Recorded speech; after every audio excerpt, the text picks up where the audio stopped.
what do you find works in that? We now join MinnPost journalist Eric Black for a roundtable discussion with a variety of Minnesota's citizen advocates. To start, let's just go around the table, and I'll ask each of you to just tell us your name and how you got involved in lobbying issues, how you got started. Rich? Well, my name is Rich Neumeister. I'd say it's a combination of, one's own background. You have to take a look at your own self. And, I was a product of low-income parents. My dad was a disabled vet, lived in housing projects. And so I started to become aware of institutions. I mean, the Public Housing Authority knocking on your door, hey, we're going to do an inspection on your house. Those kinds of things in the community center. So I became aware of issues. And as time went on, issues like privacy, openness in government, and things like that, I felt were relevant to some of my own experiences and background. And so as I became older, I said, hey, there's not a lot of people looking at these issues. And so over time, I started to develop expertise in some of those areas.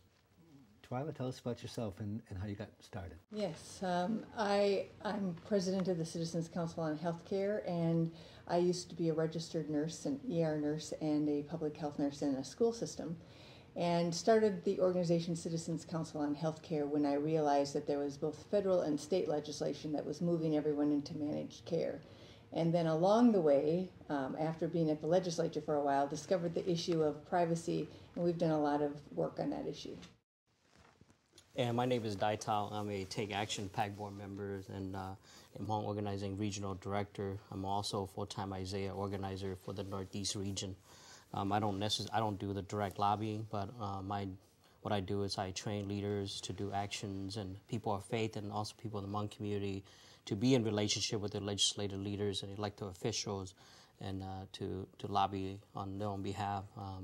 And with Isaiah and Take Action Minnesota, we also have a partnership with the Gamaliel Foundation, which is in Chicago, the same foundation that President Barack Obama was also a trainer and organizer affiliated with. So I'm glad to be here.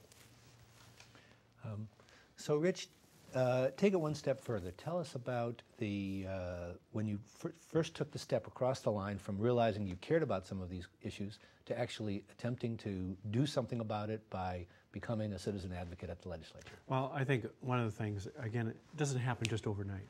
It's something that, you have to think of a particular interest or an issue that may have an impact, and that's on any issue or thing to go to a legislative process. I think one of the first things I remember, at least some of the major things, is one of the things I discovered is that when I personally was employed with some employer and I wanted to take a look at my personnel records, I was told, well, you can't take a look at your personnel records. This was sometime in the mid-'80s. I said, what? Here, I can't even look at my own personal records that my employer keeps on me. Well, I did a little bit of research, and at this time I'm out of college, I'm aware of some things and background. So I found out Minnesota didn't have a law about where you can get access to your, a private sector employee records. So I started to do some research on it, find out what some other states are doing, and then I decided to go to a legislator to do a bill. So I wrote up some of the work, on my own. I did some of the research, went to the law library, whatever it might be, and I approached a state senator, hey, would you be willing to sponsor this bill? And he said yes. And it was basically a first major piece of legislation that I basically borrowed concepts from. That's one of the things we got to remember when we do legislative lobbying or whatever. There's no new idea. Other folks, other states, other type folks have done these type of ideas. So if you're in your own state, you haven't done something or you want to look at a law that helps with a particular interest you're in, see what some other states did. So this is what I did. So like I said, I did a bill, all that, and the legislator said, we're going to go forward with it. And so you then go through the process of meeting with an elected legislator. They have their own lawyers, their own counsel.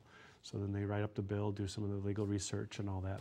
So I became sort of like the one-man lobbying crew for that senator. and the representative, because it's in both bodies, the bill has to go through. And that's like that with any legislature. And it became law. And it's been law now in this state where you can get access to your own personal records and challenge the accuracy and completeness of it now for the last 21 years. That must have been incredibly satisfying to Oh, you on definitely. your first time out to actually get a law, something signed into law. Each of our panelists comes to the process through a different sort of structure, and you are very unusual in that you are truly an individual citizen lobbyist. You don't get paid to do the work that you do at the legislature, is that right? That's correct. So I'm going to ask each of you about the differences in these ways, but starting with you, what can you tell us about this particular niche, which I suppose anybody that wants to could try to do, which is to just take yourself as an individual into the process? What are the advantages and disadvantages of being a sole practitioner and an unpaid one? It's lonely. It can be very lonely, particularly on issues that a lot of people don't involve themselves in, like some of the issues I work on. Number two, you don't have time to get involved in a lot of things, so you have to make some decisions. You can't visit a lot of legislators, so you got to do some strategy about where to get your message out. So one of the things that I use is the public hearing process that almost every legislature has throughout the country. A bill, whatever the topic of the bill is, there's usually a public hearing.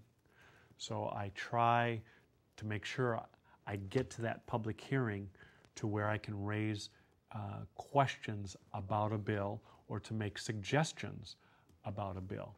So that's, for me, it's just sometimes not having another person to share concerns with. But as time has gone on, and when sometimes I find out when I go to some of these hearings, depending on the subject of the bill, that there's some other people who are interested on that specific bill. So sometimes I'll hook up with them. And like with anything, over a period of time, what happens, you start to become savvy a little bit, or you learned in things.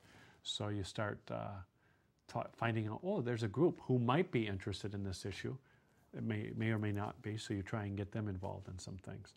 And but it's a challenge. I mean, I don't have computers, I don't have internet at home, I don't have all those kinds of things. To some extent, I don't have social life during the legislative session. So there are sacrifices when you don't share it with a group or something. Well, Twila, you have the advantages compared to that, so to speak, the advantages of an organization, although it's one you helped create. That's correct. And how responding to or differentiating yourself from what Rich just said, what kind of benefits do you get out of having a group, aside from it's a little easier maybe to fight off the loneliness, but also you have some forces you can deploy, and you're also making a living now doing this work. Right. Talk to us about that. Although I would say, in reference to what Rich said, almost nobody at the legislature has a social life during the legislature. Well, our organization has fought for privacy, and we have fought for individual control over medical decisions. And so what I do, because we have an organization and because we have an email list and we have people who come, I will let people know when there are certain bills to testify on. We have engaged in petition campaigns and managed to thwart the governor's plan at that time to require the health department to write best practices for medicine, so that all of us would have had to be under universal one-size-fits-all medicine. So we got a whole bunch of citizens petitions to come in against that initiative and managed to defeat it, which was great. So, this is some of what I can deploy as running an organization, is to take all the people who are interested enough to stay involved with what we write and what we say, and see who can come and testify. But of course, sometimes legislators, when they know that we are going to have people testifying, and when we have people sign up to testify, they will set that particular bill as late into the night as possible. Or they will say it's third on the list, and then they'll move it to after a break into the evening, in hopes of essentially eliminating the ability for individuals to testify, so that they take away the opposition that is publicly known on a public record, because either it's it's not on television because they were gone, or it's not part of the oral testimony because they weren't there. It's not part of the minutes because they're no longer there. People out in the world having their own jobs can only stay around and can only come so long. How big is your organization itself? Our organization has, well, it sort of depends on how you want to define it, because we've got thousands of people on our email list.